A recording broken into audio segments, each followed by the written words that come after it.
Paz do Senhor, povo de Deus, sejam bem-vindos aqui ao nosso canal. Eu sou o pastor Edri Costa, pastor auxiliar pela Assembleia de Deus Campo de Campinas, em Goiânia, Goiás.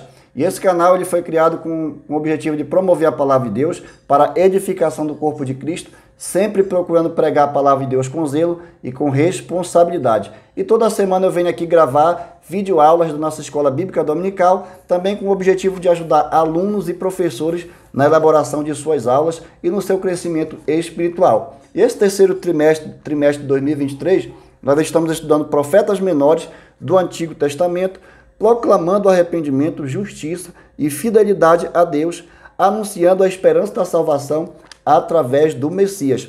Essa lição, na lição de número 8, que nós já estamos hoje, será lecionada agora no próximo dia 20 de agosto de 2023, em todas as Assembleias de Deus do Ministério Madureira e as demais igrejas que assim utilizam a revista da editora Betel. E hoje nós já estamos estudando o livro do profeta Naum, o Deus de misericórdia e justiça. Mas antes da gente entrar na nossa aula, eu quero aqui agradecer por você que é inscrito aqui no nosso canal, você que tem curtido, comentado, compartilhado, de alguma forma tem participado aqui do nosso canal. Muito obrigado, que Deus em Cristo vos abençoe. E você que está passando aqui pela primeira vez e não é inscrito aqui no canal do Pastor Edri, mas quer aprender a palavra de Deus, quer crescer na obra do Senhor, eu peço a você que se inscreva aqui no nosso canal. Se esse vídeo te ajudar, compartilha com seus amigos e, claro, no final desta aula, você gostando aqui do conteúdo, deixa aquele like para ajudar nós aqui na plataforma do YouTube. E vamos para a nossa lição? Naum, o Deus de misericórdia e justiça. O texto áureo, vamos lá para o texto áureo. O Senhor é bom, uma fortaleza no dia da angústia e conhece os que confiam nele. Livro de Naum, capítulo 1, versículo 7. A nossa verdade aplicada está assim escrito: quando estamos no centro da vontade de Deus, sua proteção e sua justiça estão sobre nós. Então, está isso na verdade aplicada. O nosso texto de referência está no livro do profeta Naum, capítulo 1, verso 1, 2, 3 e 7. Se você puder ler todos os 3 capítulos do livro do profeta Naum, será maravilhoso, porque você vai aprender muito mais acerca da lição que estamos estudando. Mas antes da gente começar a entrar profundo mesmo na aula aqui da Escola Bíblica Dominical, eu quero te convidar aqui a fazer uma oração comigo, pedir a direção de Deus, que o Espírito Santo venha nos iluminar, para que nós possamos aqui desenvolver uma boa aula para a glória de Deus. Ore comigo. Deus eterno que está no céu, Pai, muito obrigado. Hoje, Senhor, já chegamos no livro do profeta Naum.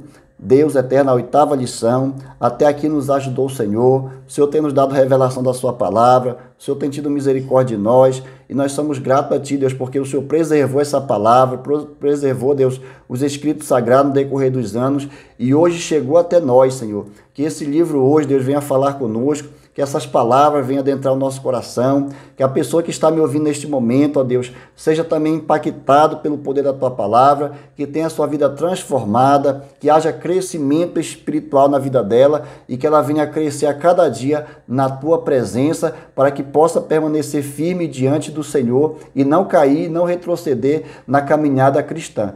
Pai, muito obrigado, fica conosco, nos dá a Tua iluminação da Tua palavra, é o que te pedimos em nome de Jesus de Nazaré. Amém, meus queridos irmãos?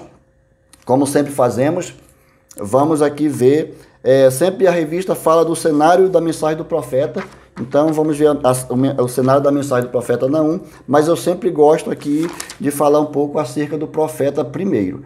Então vamos ver o que temos de informações acerca do profeta Naum. Quem que foi o profeta Naum? Pouco se sabe a respeito do profeta Naum, mas eu aqui separei algumas informações para que você venha aprender e possa te ajudar também no domingo, você que é professor, você que é aluno, está aí mais antenado com a lição. Então o que nós temos aqui de primeiro? Quem foi o profeta Naum? O profeta Naum, claro, foi um profeta que faz parte dos profetas menores do Antigo Testamento, um homem de Deus, servo do Senhor, temente a Deus e, claro, obedeceu ao chamado do Senhor. Então vamos lá? Qual a primeira informação que temos sobre o livro do profeta Naum? Naum foi um profeta levantado por Deus para profetizar contra os assírios, mais precisamente contra os ninivitas, contra a cidade de Nínive, que era a capital dos assírios. A segunda informação que temos a respeito do profeta Naum é que seu nome significa conforto, conforto. É possível que esse nome seja uma abreviação de um nome mais completo, como por exemplo Neemias, que significa o Senhor conforta. Essas informações não estão na lição, mas nós aqui estudamos e estamos repassando aos irmãos. O profeta Naum também ele é designado como Eucocita, alguém que veio da cidade de Elcos. Presume-se que essa localização ela fica próximo da cidade ali de Judá, em Jerusalém.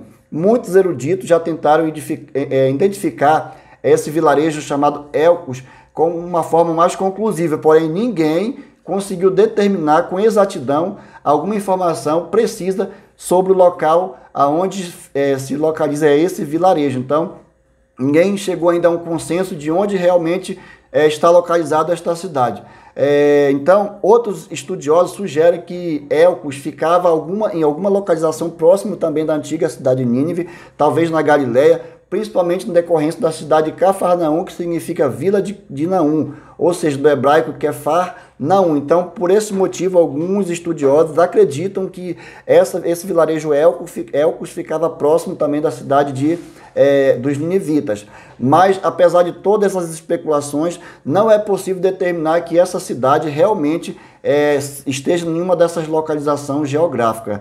Ou seja, não podemos afirmar quase nada a respeito nem da nacionalidade do profeta Naum, nem onde ele nasceu e nem muitas informações a respeito da sua parentela. Alguns críticos já chegaram até a traçar um perfil bibliográfico do profeta Naum, com algumas especulações, como dizendo que ele era um homem extremamente nacionalista, que nutria um grande sentimento de ódio, vingança contra a cidade de Nínive e ao mesmo tempo profetizava bênçãos de salvação sobre a nação de Judá, por acreditar que Naum estava revoltado pela crueldade que os ninivitas aplicavam tanto em Jerusalém e Judá como as demais nações vizinhas.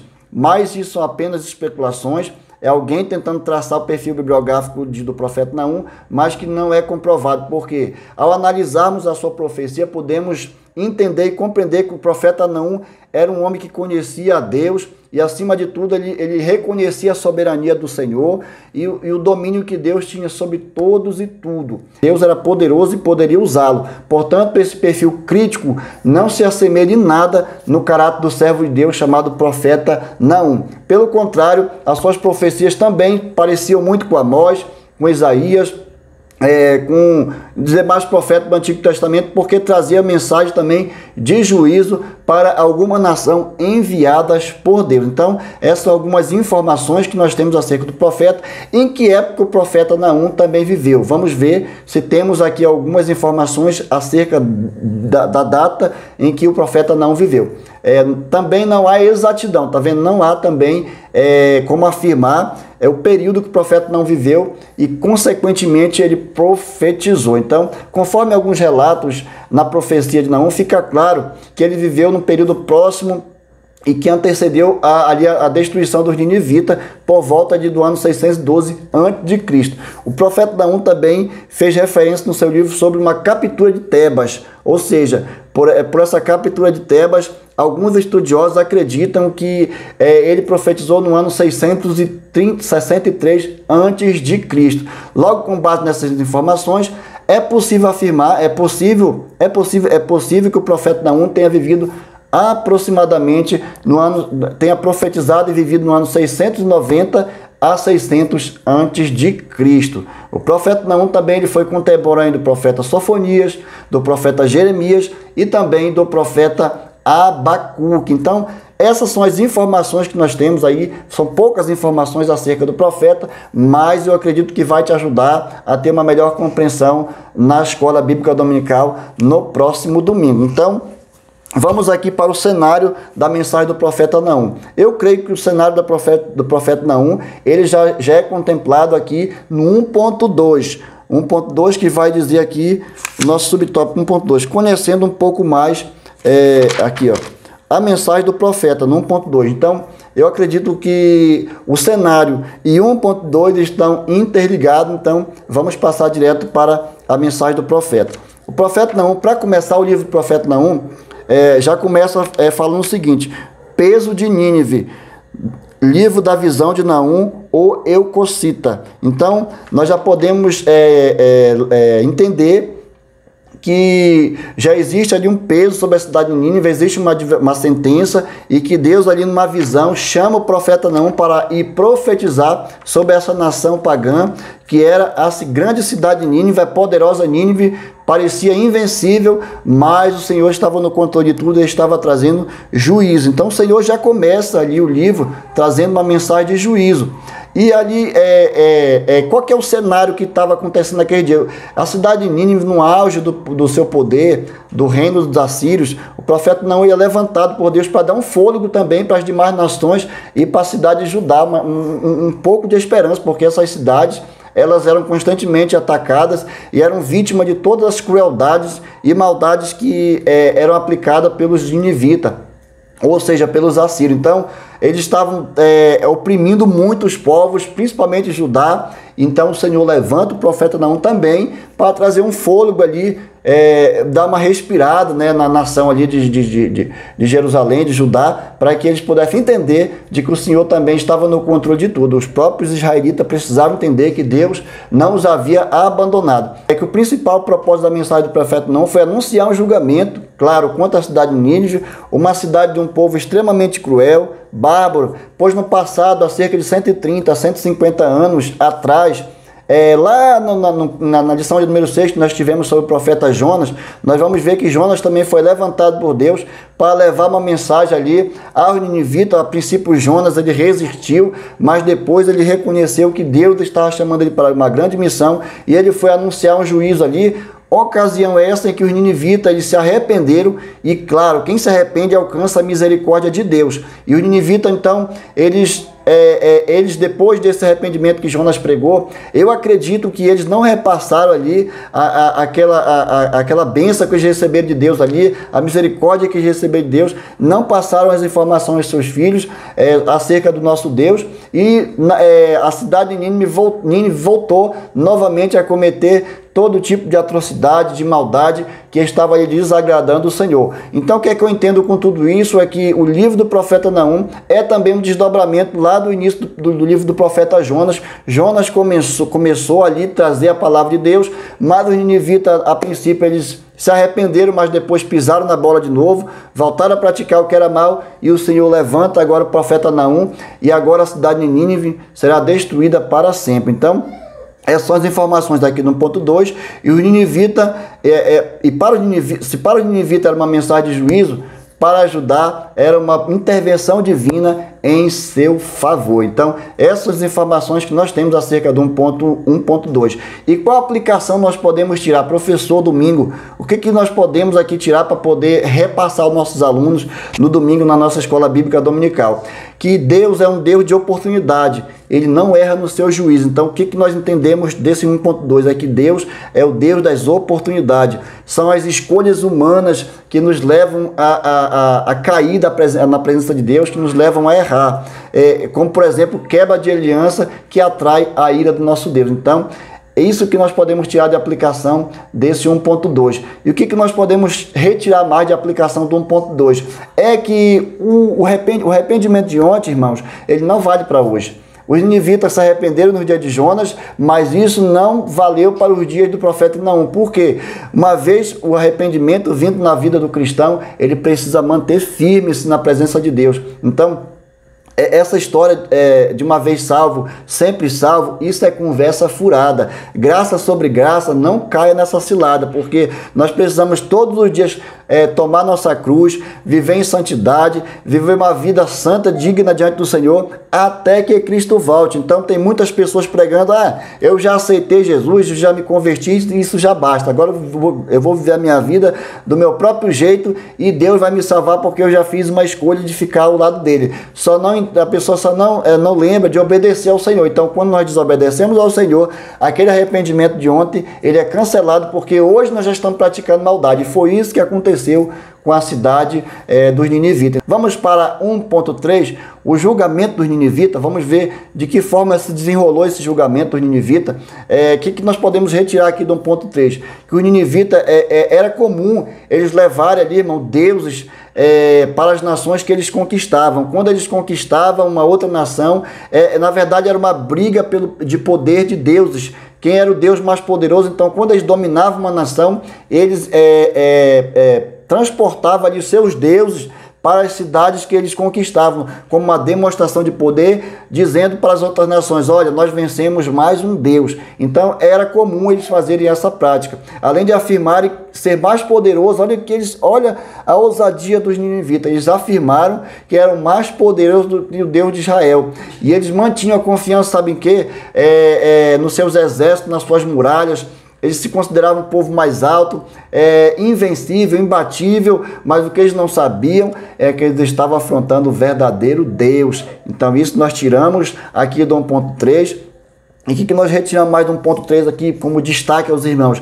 Embora que eles dominassem todo o Oriente Médio e parecesse indestrutível, o que eles não sabiam é que o verdadeiro Deus, ou no caso Deus de Israel, estava no controle de tudo e traria um juízo severo sobre eles, usando até mesmo povos de outros povos vizinhos, povos também que eram inimigos dos assírios, como os medos e os babilônicos, para destruir os ninivitas. Então isso eu retirei aqui do 1.3. E o que nós retiramos mais aqui do 1.3? O autor dessa lição aqui no 1.3, no caso aqui o pastor Antonis, deixa eu ler aqui o nome do pastor, tá aqui, ó, pastor Antônio Paulo Antonis. Ele traz aqui uma aplicação aqui no final do 1.3, traz uma mensagem aqui aos professores, aos alunos da Escola Bíblica Dominical, dizendo assim, ó, no final deste tópico, ele traz uma mensagem de tranquilidade para o povo de Deus.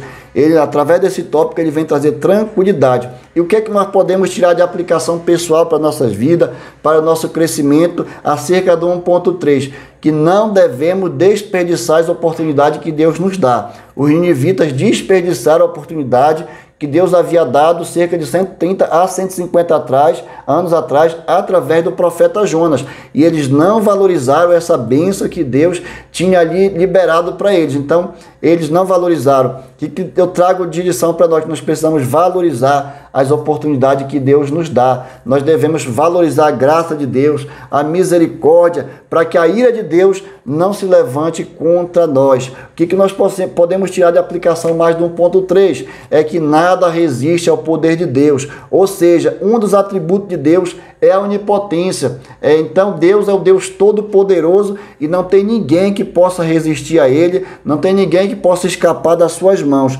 Então, meu irmão, quando nós estamos no centro da vontade de Deus, nós podemos sim descansar, porque sabemos que temos um Deus poderoso, que está vendo tudo, está controlando tudo, e no tempo certo Ele vai agir. Eu não sei como está a sua vida hoje, o que você tem passado, as afrontas que você tem recebido, mas uma palavra eu quero liberar na tua vida neste momento aqui, através desse vídeo. Deus está vendo tudo, Deus está no controle de tudo, e no tempo certo, pode dar glória a Deus, amado irmão e amada irmã, Deus vai agir em meu e em seu favor, porque Ele é o Deus que faz justiça em nosso favor. Amém?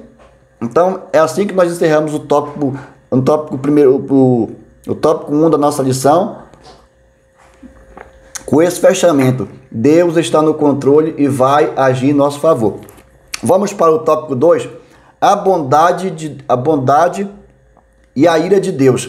Vamos ler aqui acerca da bondade e a ira de Deus, aqui que está escrito aqui na nossa revista, aqui no tópico 2. Eu gosto de ler porque a gente fica mais inteirado da lição. Tópico 2, a bondade e a ira de Deus. O profeta anuncia o arrependimento como um elemento necessário para escapar da ira de Deus e experimentar sua bondade. Olha aí, o Senhor é tardio em irar-se, mas é grande em força, e ao culpado não tem por inocente. Está aí lá em Naum, capítulo 1, versículo 3. Sua misericórdia alcançaria a todo pecador como demonstração do seu poder, sua bondade e longanimidade, estenderia até aqueles que permanecessem fiéis.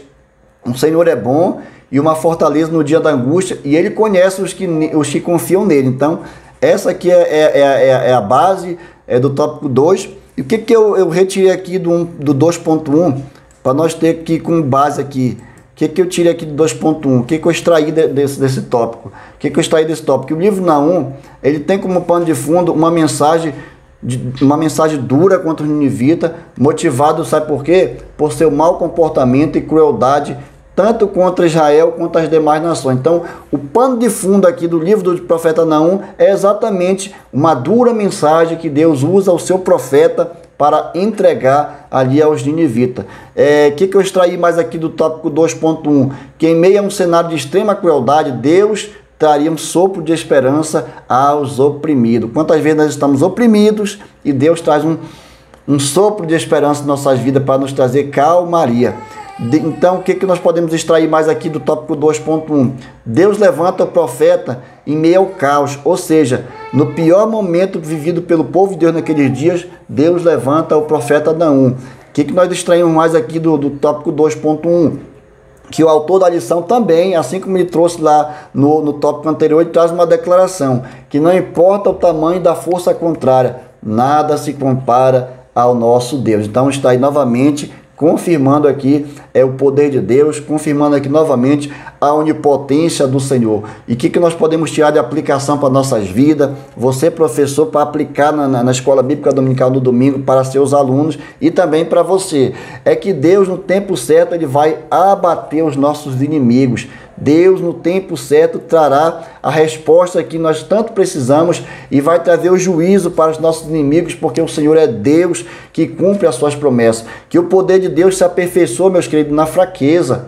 Deus está dizendo aqui, assim como Deus, ele foi glorificado ali na fraqueza ali da nação de Judá, ele trouxe ali uma calmaria, ele trouxe ali um respirar de esperança àquela nação. Deus está dizendo também que hoje ele ainda trabalha em nossas fraquezas, o poder dele se aperfeiçoa em nós através da fraqueza, que nós somos fracos, mas Deus é poderoso e ele sim trabalha para que nós possamos ter uma vida assim, uma vida de calmaria, uma vida mais prazerosa na sua presença, porque sabemos que somos atribulados, somos angustiados, mas o Senhor está conosco. Então o Senhor está trabalhando. Quando eu estou fraco, aí é que eu estou forte, assim como o apóstolo Paulo disse. Por quê? Porque é quando eu estou fraco que eu digo assim, Senhor, eu não consigo. Senhor, vem me socorrer. O Senhor desce com o seu poder, como Deus soberano, e traz ali a resposta que precisamos. Então, o Deus que levantou o profeta ali, o profeta Naum, em meio ao caos, em meio ali um tempo difícil para a nação de Israel, para a nação de Judá, Deus também no meio do caos hoje, ele conta conosco, para que nós possamos também pregar no meio do caos, ser levantados por ele para não se conformar com este mundo, dizer não ao pecado, porque parece que hoje pregar contra o pecado virou discurso de ódio. Não podemos falar sobre arrependimento, que parece que não traz mais entretenimento, não traz mais engajamento. Não podemos falar mais sobre pecado, porque podemos ter tido como pessoas com um discurso de ódio, e isso não devemos deixar entrar em nossas igrejas. Que nós possamos avançar na propagação do Evangelho, pregar o Evangelho genuíno, sem medos, porque nós sabemos que Deus está conosco. Ainda que pareça que nós vamos ser prejudicados, ainda que as circunstâncias sejam contrárias, saiba que Deus é comigo e com você. Então nós não vamos nos calar. O profeta Naum poderia muito bem ter se calado naqueles dias, mas não fez assim. Ele avançou, foi lá, entregou a mensagem de Deus e o Senhor foi glorificado através ali do seu servo, do seu profeta. Então é isso que Deus conta conosco. Diante das adversidades, nós precisamos focar no nosso chamado, precisamos focar no Deus que nós servimos, não devemos focar nos inimigos que estão nos cercando, nós precisamos focar em Deus, saber que Ele é poderoso e Ele tem surpresa para a sua igreja. Sabe por quê? Lá em 1 Coríntios capítulo 2, versículo 9, diz assim, nem olhos viram, nem ouvidos ouviram, nem jamais penetrou no coração do homem. É o que Deus tem reservado para nós. Então, que nós possamos ficar com esta palavra deste tópico, uma aplicação para nossas vidas, e que nós possamos viver essa palavra para que nós possamos ser fortalecidos todos os dias na presença de Deus. Aleluia! Está gostando da aula? No final deixa um like, não saia daí, fique até o final conosco, porque ó, ainda tem coisa boa daqui para frente. Vamos para o subtópico 2.2. Vamos falar sobre a restauração de Judá. O que nós extraímos aqui do tópico 2.2? Que Deus garante suas promessas e restaura Judá. Aos destruir os ninivitas, Deus também manifesta justiça. Assim como Deus, ao restaurar Judá, ele garantiu uma promessa que ele fez para a casa de Davi, ele também, ao destruir os ninivitas, ele também manifesta sua justiça. Lá no passado, no livro de Jonas, ele manifestou misericórdia diante do posicionamento dos ninivitas. Mas aqui ele está manifestando a sua justiça, porque Deus é justo. O que mais que eu extraí aqui do 2.2? E que apesar dos assírios terem no passado devastado o reino do norte, Deus preservou os remanescentes de Judá, ou seja, os assírios entraram no reino do norte, devastaram as 10 tribos, destruiu todo mundo, e quando eles foram para invadir ali Jerusalém e Judá, o Senhor não permitiu, porque o Senhor tinha uma promessa com os remanescentes de Judá, ou seja, com a casa de Davi. O que nós podemos tirar aqui mais de aprendizado aqui do 2.2? É que Judá aprendeu com a destruição, a Judá não aprendeu, na verdade, com a destruição dos seus contemporâneos. Mesmo Judá vendo o reino do norte ser destruído, eles continuaram praticando coisas que não agradavam ao Senhor. Ou seja, eles viram seus compatriotas ser destruídos, mas nem assim eles se voltaram totalmente ao Senhor. E Judá foi restaurado, sabe por quê, irmãos? Está nesse tópico aqui, não por causa dos méritos dos israelitas, não porque eles praticaram bondade, mas porque o Senhor, ele está preservando uma aliança feita com Davi, porque Deus é Deus que preserva as suas alianças. A nação de Judá viu o reino do norte ser destruído, mas nem assim eles não se arrependeram, mas o Senhor estava preservando eles, não porque eram bons, mas porque a graça de Deus alcançou eles através da aliança feita com o rei Davi. O que nós podemos tirar de aplicação aqui do 2.2 para nossas vidas, para os alunos do domingo? É que Deus é justo, irmãos, e Deus cumpre suas promessas. Deus é justo, Deus é justiça, e no tempo certo Ele cumpre as suas promessas. Sabe por quê? Deus é o Deus que preserva a aliança. Ainda que nós somos infiéis, o Senhor permanece fiel. O Senhor nunca caiu nenhuma de suas promessas. Sabe por quê? Porque o que Ele fala, Ele cumpre. O que Ele libera e usa um profeta para falar, se foi Ele que falou, pode ter certeza que vai acontecer. E outra, o que nós podemos tirar de aplicação para nós desse tópico? É que nós precisamos aprender com os erros que as pessoas cometem ao nosso redor. Quantas vezes as pessoas estão cometendo erro, nós estamos vendo, mas nem assim nós não nos arrependemos, não nos consertamos. E isso é muito ruim, porque as coisas que acontecem ao nosso redor, nós precisamos tirar como pedagógico para nós, temos que tirar como aprendizado, para que nós não venhamos cair no erro que esta pessoa está caindo. Que nós possamos vigiar. Ao ver alguém errando, nós possamos entender. Eu também preciso vigiar, para que eu não venha também cair no mesmo erro que essa pessoa está caindo e está se afastando de Deus. O que eu extraio aqui de aplicação para nós também? É que a nossa salvação, queridos, não é por mérito, não é por bondade, mas é porque é um favor imerecido de Deus. É a manifestação da graça de Deus lá na cruz do Calvário, entregando o seu Filho ali para manifestar o seu amor por nós. Então, a nossa salvação não depende da minha bondade, dos meus atos de justiça, mas depende da misericórdia de Deus. Porque se Judá fosse depender dos seus méritos, com certeza eles teriam sido destruídos naquele dia. No dia que eles foram levados para a Babilônia também como cativos, eles não teriam voltado a ser nação, porque o Senhor não permitiria, por causa do pecado, mas por causa da graça de Deus, por causa da aliança de Deus, Deus preservou os seus remanescentes. E hoje Israel ainda está de pé, Israel hoje ainda é nação, porque Deus continua preservando a sua palavra. Então, se o Senhor falou, o Senhor cumpre, porque o Senhor é Deus de poder e Deus que cumpre as suas promessas. Vamos para o tópico 2.3. Eu estou aprendendo bastante com essas lições e eu tenho certeza que você também está aprendendo. O que nós podemos extrair aqui do 2.3? A vitória de Deus. Olha só, a vitória de Deus. Eita glória, tópico que é bom. A vitória do nosso Deus. O que eu posso extrair aqui para os irmãos aqui?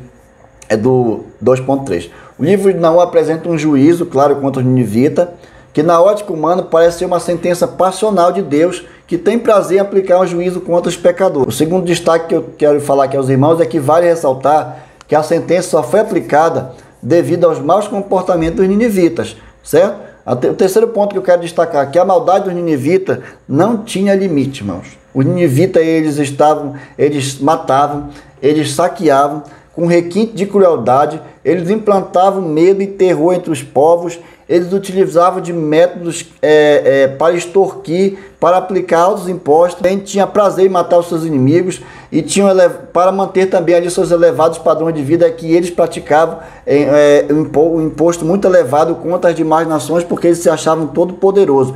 Então, para que eles aplicavam altos impostos? Porque eles queriam fortalecer também a sua vida luxuosa e o seu poderoso exército. E a aplicação do 2.3? O que nós podemos tirar, amados irmãos e amadas irmãs, igreja do Senhor? O mundo hoje, ele usufrui das bênçãos, mas não quer servir, não quer obedecer ao Deus da bênção, que é o nosso Deus. Eles querem vitória, mas não querem estar do lado do Deus da vitória. Então, eles até dizem que vão para a igreja, até participam de campanha e outros eventos da igreja, mas na hora que é colocada ali uma situação da palavra de Deus, para que eles venham assumir um compromisso com o Senhor, aí eles fogem. Sabe por quê? O mundo hoje só quer usufruir das bênçãos, mas não quer obedecer, eles rejeitam a mensagem de Deus. E por essa rejeição, o mundo está atraindo o juízo de Deus para aqueles que não se arrependem. Então isso é muito perigoso. Hoje o Senhor está nos dando a oportunidade de ter relacionamento com eles. Que Deus tenha misericórdia dessa nossa geração, porque Deus ele é longânimo, Ele está dando oportunidade para o homem se arrepender. Porém, na contramão disso tudo, o homem continua praticando maldade, e as suas maldades, saiba que um dia terão um fim, porque o fim vem. A igreja do Senhor que está praticando a palavra de Deus está dizendo: Maranata, ora vem, Senhor Jesus. Mas o mundo aí afora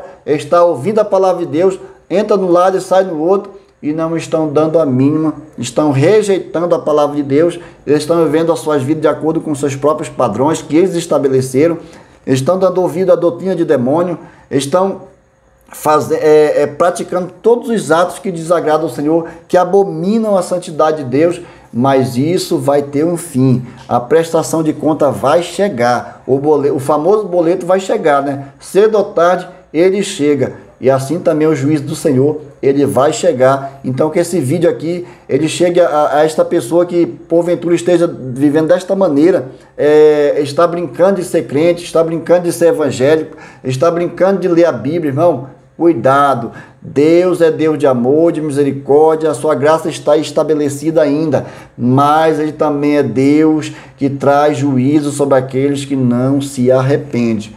Então essa é a aplicação que eu tenho aqui desse tópico 2.3. Vamos para... Já estamos chegando no final da lição, gente. Nossa... Estamos chegando no final da lição, ó. Tão rápido que passou. E obrigado por você ter ficado aqui comigo até agora. Tópico 3, vamos para a parte final? Tópico 3, Naum para hoje. E você? Acha que o livro de Naum é para hoje? Ou é um livro que ficou só no passado? É uma história qualquer? O que você acha? Eu vou ler aqui para você aqui o tópico 3.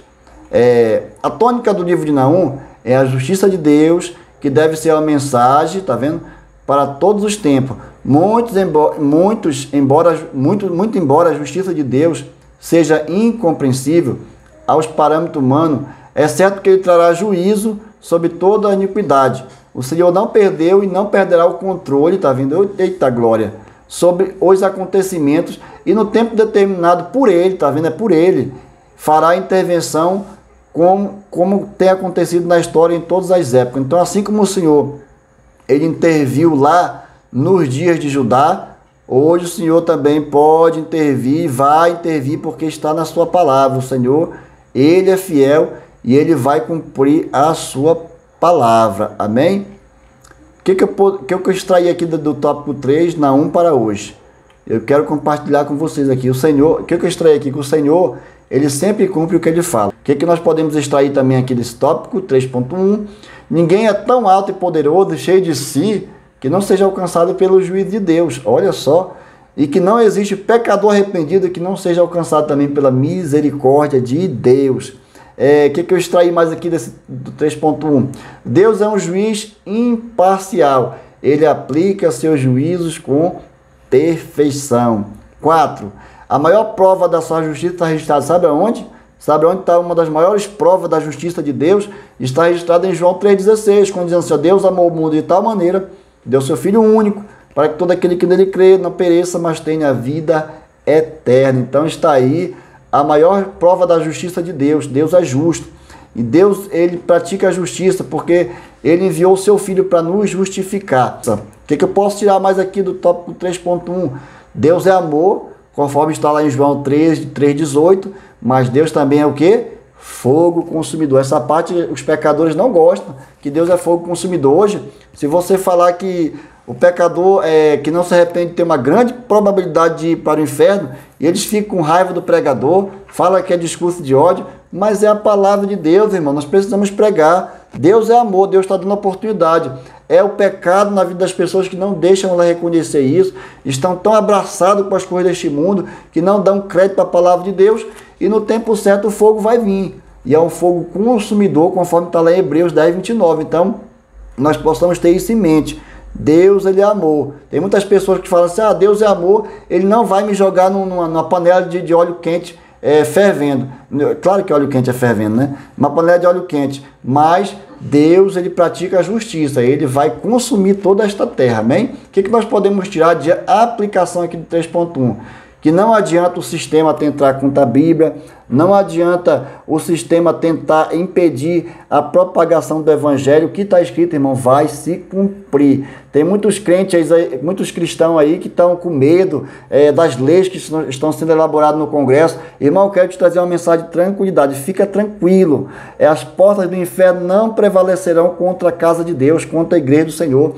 Continua pregando o Evangelho, doa em quem doer, ainda que você não seja reconhecido, ainda que você não seja recompensado financeiramente, continua pregando a verdade. Não seja profeta que se vende para pregar o que as pessoas querem ouvir. Chegue nos locais onde Deus te mandar e fale a verdade, porque Deus conta comigo e com você nesses últimos dias, porque o sistema está vindo com tudo aí para tentar apagar o Evangelho, para tentar abafar a obra de Deus, mas nós também temos que nos levantar como servo de Deus, não se conformar com este mundo, mas transformar com a renovação da nossa mente, com o nosso entendimento, e pregar a palavra onde Deus mandar nós ir.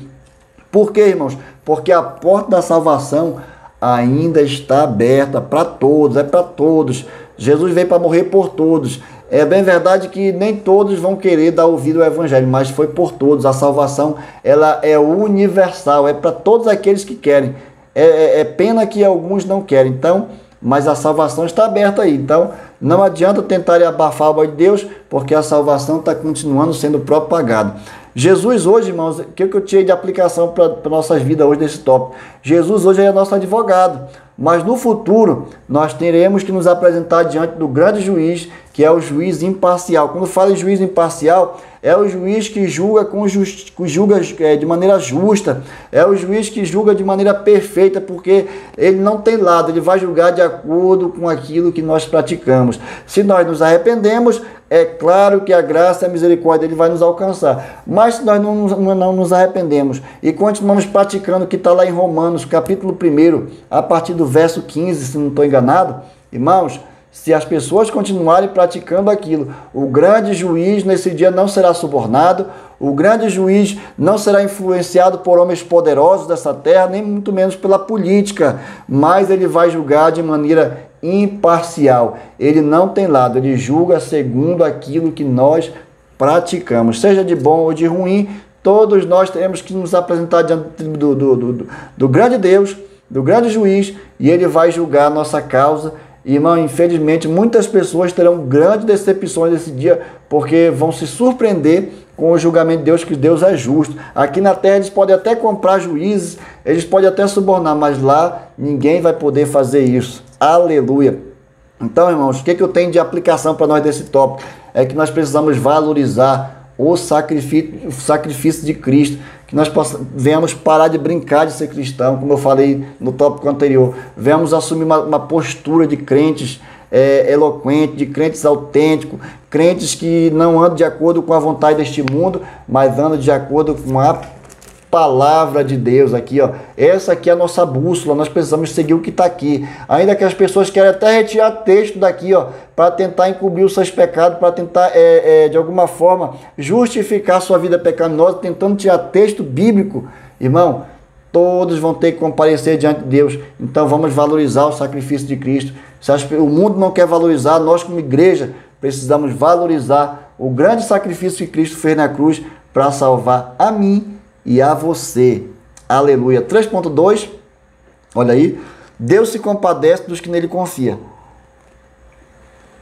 Esse tópico aqui, ele está lá em Naum capítulo 1, versículo 7, que está também no texto aqui da nossa revista, que Deus ele se compadece dos que nele confiam. Deus é fortaleza. Então o que eu posso retirar aqui do tópico 3.2? As profecias de Naum, elas demonstram que apesar dos diversos erros da nação de Israel, Deus não havia abandonado o seu povo. Então, isso é muito importante, essa lição, que mesmo diante de tudo aquilo que Israel vinha cometendo contra Deus, Judá vinha cometendo, Deus não abandonou o seu povo. O que eu posso extrair aqui mais do tópico 3.2? A nossa confiança não pode ser abalada por questões externas, mesmo diante de um cenário onde os poderosos detêm o poder e a influência, como naqueles dias os ninivitas, eles exerciam poder e influência sobre todos os demais povos. Mas mesmo diante disso, nós devemos manter a nossa confiança em Deus, não deixar que essas coisas nos abalem, porque questões externas elas podem vir contra nós, mas nós temos que permanecer de pé. E o que eu posso extrair mais aqui? Que os que confiam no Senhor permanece firme, mesmo diante das adversidades. O que eu trago de aplicação para nós aqui hoje, irmãos?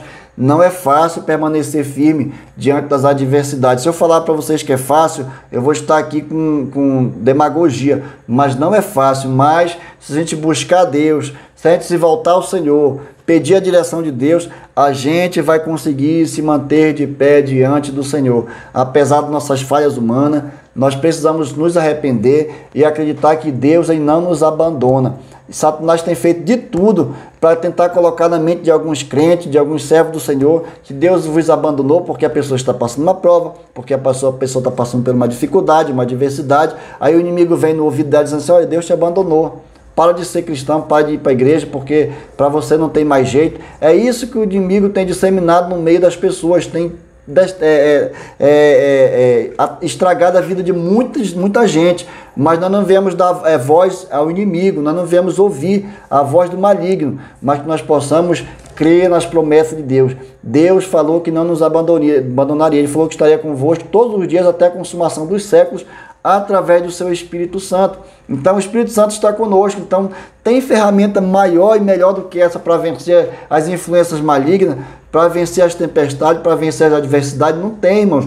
Nós temos um recurso, uma ferramenta muito excelente, que é o Espírito Santo de Deus, que nos convence do pecado, da justiça e do juízo, e também vai nos apresentar no arrebatamento para o Pai. Então nós hoje temos sim subsídio para vencer o maligno. Talvez no tempo de Judá, de Jerusalém, eles tinham apenas as histórias contadas ali pelos seus pais, mas hoje nós temos o Espírito Santo de Deus que nos convence de todos os males que possam vir contra nós. O que nós podemos tirar de aplicação desse tópico 3.2, irmãos? Mesmo estamos vivendo diante de uma geração corrompida, estamos sob fortes influências malignas, sob fortes influências políticas, sob pessoas poderosas. Nós precisamos permanecer de pé diante de tudo isso. Ah, mas estão aprovando lei não sei aonde para prejudicar a igreja, para prejudicar os cristãos. Irmão, nós precisamos nos manter de pé diante dessas influências malignas, porque isso aí o diabo faz para tentar causar medo na igreja, causar medo nos irmãos, mas nós não viemos nos amedrontar. Sabe por quê? Quem nos chamou foi Deus e Ele garante a nossa vitória. O que nós temos que fazer diante das afrontas do inimigo? É permanecer diante de pé do Senhor, não permitir que essas tempestades, essas tribulações venham nos afligir, venham nos atingir, porque nós precisamos manter a nossa confiança no Senhor e nas suas promessas, porque o grande segredo de nos manter de pé também está lá em Salmos 125. Os que confiam no Senhor são como os montes de Sião, que não se abala, mas permanece para sempre. Eu quero profetizar em nome de Jesus, através dessa aplicação aqui, que o Senhor vai te dar força para você permanecer de pé, para você ser como um monte de Sião que não se abala, mas permanece para sempre. Talvez você está sendo apedrejado, você está sendo caluniado, você está sendo afrontado, você está sendo afligido, você está sendo vítima de uma opressão maligna, de um ataque e uma influência do inimigo. Mas eu quero dizer em nome de Jesus que o Senhor te levante, que o Senhor te dê força para você continuar de pé diante dele. Aleluia! E no final nós teremos a vitória, porque Deus garante a vitória da igreja. Deus garante a minha e a sua vitória, meu amigo, minha amiga, meu irmão e minha irmã. Que nós possamos permanecer diante do Senhor. 3.3. A soberania de Deus. Então vamos estudar aqui sobre a soberania de Deus. O que nós podemos extrair aqui do 3.3, rapidinho, para nós encerrar essa aula. O profeta Naum, através da sua mensagem, assegurou a soberania de Deus sobre tudo e todos. Segundo, Deus usou outros dois povos pagãos, como por exemplo os medos e os babilônicos, como ferramenta para demonstrar o seu total controle sobre todos os povos da terra. 3. Ainda que alguns países hoje não invoquem o nome do Senhor, não reconheçam o Senhor como Deus, isso não invalida seu poder como Deus e como Deus soberano. Isso nada cancela ali a soberania de Deus, porque Deus pode alcançar todas as nações, mesmo que eles não acreditem, mesmo que eles se levantem contra a obra do Senhor, Deus pode alcançar essas nações. O que eu trago de aplicação para nós hoje, desse tópico 3.3, é que a soberania de Deus, ela é de geração em geração. Deus é soberano antes de tudo e de todos. O Senhor detém todo o controle da terra, de todos os tempos. Foi o Senhor que criou o homem, foi o Senhor que permitiu tudo aquilo que veio sobre o homem, foi o Senhor que livrou também os homens de todas as suas mazelas no decorrer da história. E o Senhor é o mesmo Deus hoje. Deus continua soberano, Deus continua cuidando da sua igreja, Deus continua utilizando-se do seu poder para controlar todos e todos. Ainda que alguns homens achem que estão no controle das coisas, tem muitas pessoas que acham que esse mundo está sobre o total controle do maligno. Eu não concordo com isso. O diabo está com uma autorização para agir no mundo, porque o mundo já é no maligno, mas ele não detém o controle de tudo, porque quem está no controle de tudo é Deus. Deus sabe o dia e a hora que ele vai agir. Deus, ele é soberano. Então, através da palavra de Naum, Deus assegurou à nação de Israel que o Senhor é soberano. Através de nós hoje, Deus conta comigo e com você, para a gente continuar propagando que Deus é soberano, assegurando a soberania de Deus.